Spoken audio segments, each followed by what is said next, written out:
Hi, shalom everybody. Sasa Isaya 54:17 inasema hivi, kila silaha itakayofanyika juu yako haitafanikiwa, na kila ulimi utakaoinuka juu yako katika hukumu utahukumu kuwa mkosa.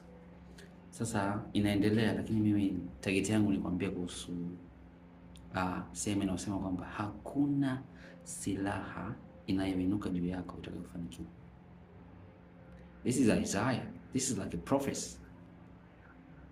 Sasa kama unasikia vitu vinaitwa spiritual intelligence, kwa sababu Biblia inasema vita yetu sio ya damu na nyama, ni vita ya dhidi ya falme na nguvu za giza. Kwa sasa hizi nguvu unapambana nazo vipi? Ni kwa kutumia silaha kama hizi hapa. Hii spiritual intelligence. Tunapambana nazo kutumia spiritual intelligence kama hizi. Sasa kwa mfano, let's say jinsi ya kutumia hii Isaya 54:17.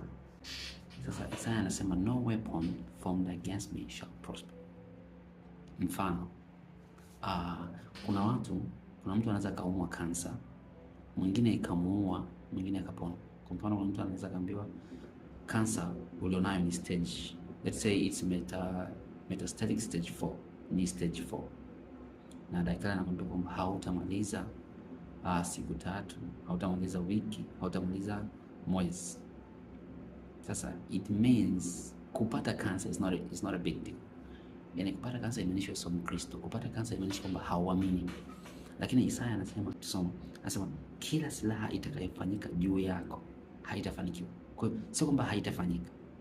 You get my point. Sio kwamba hautaugua. Sio kwamba hautakosa pesa. Sio kwamba hautapata ajali, sio kwamba hautapata matatizo. No, matatizo utapata, lakini anachokisema no weapon formed, itakuwa formed, ita happen, lakini haita prosper. Kwa sisi tunachokiangalia hapa sio kuugua, ni yani ile ugonjwa ni victim. Kwa sababu Mungu hawezi kukupa ugonjwa. Mungu aleta magonjwa. Kwa ile magonjwa ni vita. Kwa ugonjwa ukija, kinachotakiwa sasa as a Christian, as a believer, ni ule ugonjwa usipate nafasi ya kuprosper. Yani njaa ije lakini usipate nafasi ya kuprosper. Failure ije lakini usipate nafasi ya kuprosper. Sio naelewa? Kwa hiyo Biblia inasema vita yetu sio damu na nyama. Kwa Kiingereza anasema for we wrestle not against. Ile wrestle kiangalia ni ile kama wrestling. Kwa hiyo tulikuwa tunaangalia WWE, unakumbuka kwamba ni ile inaita mieleka, kwamba vita ya kiroho ni kupigana mieleka, yani fight. Kama ni issue ya uzinzi, you fight. Yani sio kwamba uzinzi, no. Itakuja, njaa itakuja, magonjwa itakuja, shida zitakuja. Lakini kinachotakiwa ni kwamba ile una wrestle, una fight. Akikuweka chini unainuka. Biblia inasema mwenye haki japokuwa ataanguka mara 7 atanyanyuka. Ukianguka mara 7 unanyanyuka mara 7. Hiyo ndio maana ya wrestling. Sio naelewa? Sio kwamba kuna muda wachawi watakupiga. Kwa sababu hizi issue pia za kiroho ni mambo ya ranks. Kama hujakuwa kama rank yako spiritually haijakuwa, kuna vitu vitakupiga. Lakini the end point ni kwamba Isaya anasema kila silaha itakayofanyika, yani itafanyika, lakini cha muhimu as a Christian, as a believer, make sure it doesn't prosper. Utakosa pesa ndio, lakini hakikisha hiyo kukosa pesa hivi ni kitu cha muda, baadaye ipotee. Utapata mgonjwa, utapata malaria, lakini kisha inatoka. Yani siwe ni kitu kikija kinaondoka na wewe, no. So hii ni moja ya vitu tunavitumia katika kupambana vita za kiroho.